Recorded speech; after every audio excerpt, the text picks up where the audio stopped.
وسهلا بكم محبي ومتابعي ومشاهدي قناة أبسط فكرة. أتمنى حضراتكم تكونوا بخير جميعا، وأتمنى فيديوهاتنا اللي فاتت تكون بتنال إعجاب حضراتكم.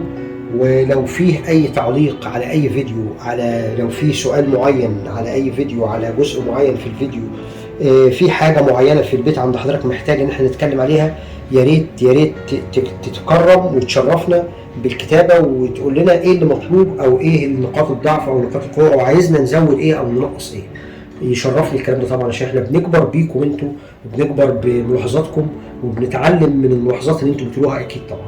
النهارده هنتكلم عن آلة موسيقية متداولة ومنتشرة جدا طبعا، آلة الأورج.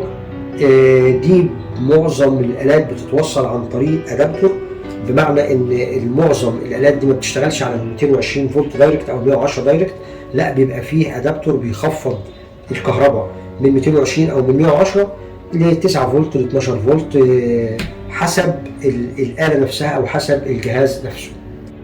فالنهارده موضوع يعتبر اساسي وموضوع جذري حصل منه مشاكل كتيره جدا، وللاسف ناس اتاذت منه، وشبه الاله كلها اتدمرت او اتحرقت، او المذر بورد بتاعتها كلها اتحرقت وملهاش بديل.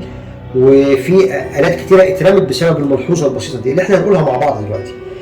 الادابتور ده شغلته ان هو بياخد الكهرباء ال 110 او ال 220 فولت وبيخرجهم حسب القوه بتاعه الاورج اللي محتاجها كفولت وكامبير. وحاجه تاني مع الفولت والامبير اللي مش بناخد بالنا منها، وهي صميم الفيديو بتاع النهارده واللي كان لازم اتكلم مع حضراتكم فيه النهارده. فيا ريت تكمل معايا لاخر الفيديو عشان نعرف ايه الجزئيه او التكه الفنيه اللي هي صميم الفيديو دون اللي احنا هنتكلم عليها، اللي هي ضيعت الات موسيقيه كتير او ضيعت اورجات كتير اتحرقت بسببها. احنا النهارده معانا مثلا الكاسيو اي تي 1، معانا الياماها، معانا كاسيو، معانا اورج ده انا ما اعرفش اسمه ايه بس هو متداول جدا وشعبي ومنتشر وفي سيكا.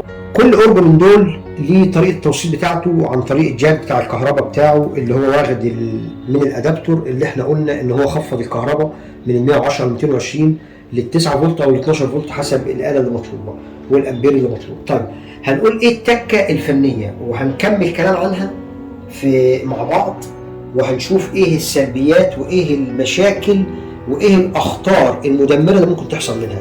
لو احنا ركزنا مع بعض كده هستأذن التصوير يركز معايا على الجزء البسيط الخاص بالدخول التيار الكهربي للآلة. لو احنا ركزنا هنا هنلاقي ان مكتوب 9 فولت دي سي، 9 فولت زي ما احنا شايفين، وفي علامة تحت الدي سي 9 فولت. معرفش واضحة في التصوير ولا لا، لو نفوكس عليها اكتر. تمام.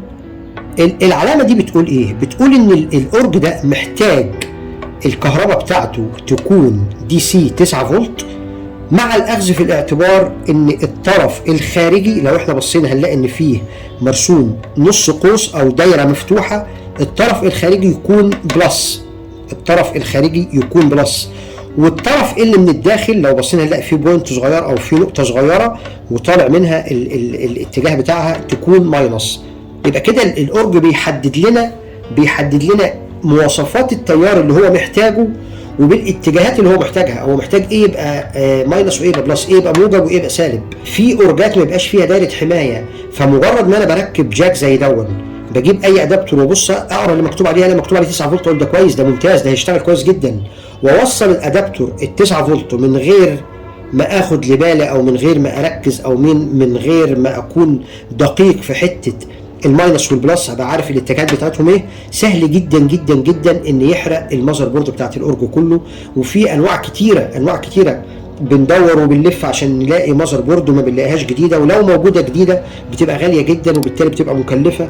بنضطر نشوف اي حد من اللي هم بيفكوا الالات الموسيقيه وبيقطع وبنجيب منه مذر بورد من جهاز قديم يكون مكسور ويكون فيه مشكله في الكيبورد نفسه مش في المذر بورد. دايما نركز دايما في حته ان لازم ناخد بالنا من الكهرباء اللي الاورج محتاجها مع اتجاه التيار اللي هو محتاجه. الماينس والبلس يكون اتجاههم ايه.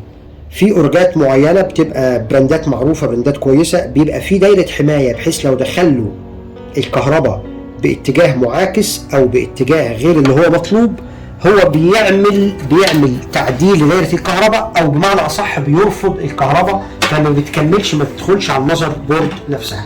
لو بصينا على الأورج التاني مثلا اللي معانا، هنبص مثلا على اليموها اللي جنبه، هنلاقي نفس الكلام. الموضوع ده لو مش ذات أهمية ما كانش هيكتب وهيرسم وهيوضح لنا وهيأكد معانا إن إحنا لازم عايزين مواصفات معينة للكهرباء. يعني ده بيقول الدي سي إن الدخول بتاع الكهرباء اللي مطلوب 12 فولت 12 فولت، تمام؟ الدخول بتاع التيار هنا مطلوب 12 فولت. طب والاتجاه بتاعه ايه؟ ينفع نتغاضى عن الاتجاهات؟ لا طبعا. لو ينفع نتغاضى ما كانش هيرسمه، ما كانش هيرسم التوضيح بتاعه هنا.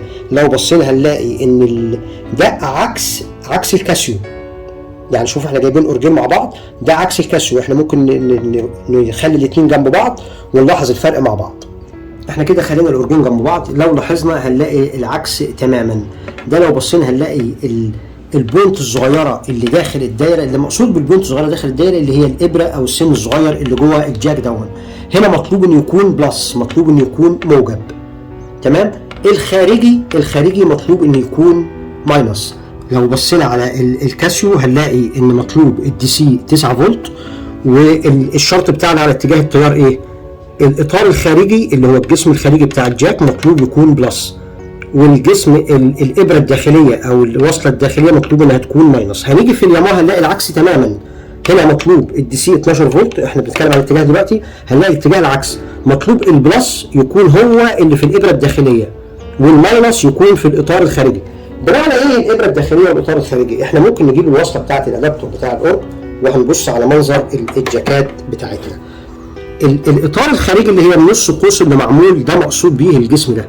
يعني انا لو شغلت الادابتور جبت الفوميتر لما اجي اقيس اتاكد ان الاطار دون الخارجي هو اللي عليه الماينس والداخلي هو اللي فيه البلس، يبقى ده كده مطابق والاتجاهات مظبوطه، ينفع يشتغل على الاورج ده. طب هل ده كده ينفع الادابتور ده يشتغل على الاورج ده؟ استحاله.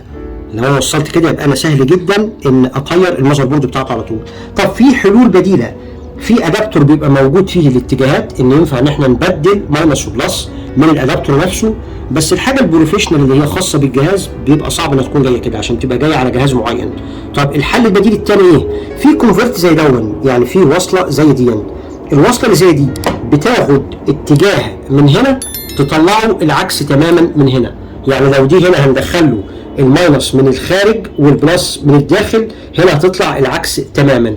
يبقى لو معانا ادابتور هنشغله على الجهاز ده، معانا الادابتور الاصلي بتاع الجهاز ده وهنشغله على اورج تاني او على جهاز تاني نفس الفولت بتاعه 12 فولت، يبقى نجيب الكونفرتر ده ونغير بيه. الكونفرتر هيبقى سهل جدا انك تبدل بيه الاتجاه، بيعكس الاتجاه اللي هيدخله موجب وسالب هيخرجوا الناحيه الثانيه العكس، سالب وموجب، والعكس صحيح. يبقى احنا عارفين ايه الكونفرتر يكون مطلوب، ونبقى عارفين ان احنا هندخله ايه هيطلع ايه. يبقى عارفين الادابتور بتاعنا بيخرج ايه وبيطلع ايه. لو بصينا على باقي الاجهزه هنلاقي نفس الكلام برضو، كل جهاز ليه الاتجاه بتاع التيار بتاعه. يبقى احنا نركز جدا جدا جدا على حاجتين. اول حاجه الفولتيه اللي مطلوبه للجهاز، تاني حاجه الاتجاه بتاع الماينس والبلس. معلش تعذروني لو كان الكلام ده ممكن يعني في ناس تستهين بيه، بس بكل امانه في اورجات كتيره اللي هي بتبقى براندات مش معروفه، ما بيبقاش فيها سكيورتي نهائي، ما بيبقاش فيها امان نهائي على اي سيفت على المذر بورد. فمجرد ما بتوصل اي اتجاه كهرباء العكس البورده بتطير. وهتلاقوا في ناس كتير لو انتم متابعين الالات الموسيقيه وحد متمرس في الحاجه دي هيقول فعلا ان في الات موسيقيه كتير اتحرقت بسبب الموضوع ده وشبه اترمت ما نفعتش انها تتصلح تاني.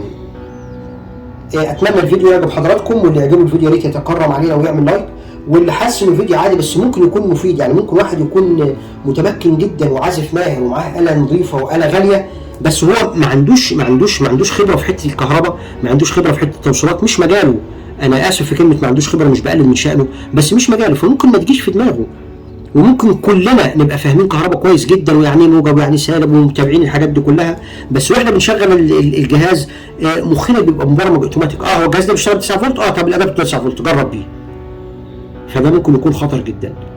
اشكركم جزيلا واتمنى الفيديو يعجب حضراتكم، واللي يعجبه الفيديو يا ريت يتكرم علينا ويعمل لايك، واللي مش مشترك معانا في القناه يدعمنا باشتراكه في القناه. ولو في اي استفسار اتمنى تكتبوا لنا في الكومنتات، يشرفنا ان احنا نرد على حضراتكم طبعا. شكرا جزيلا ونشوفكم الفيديو الجاي ان شاء الله.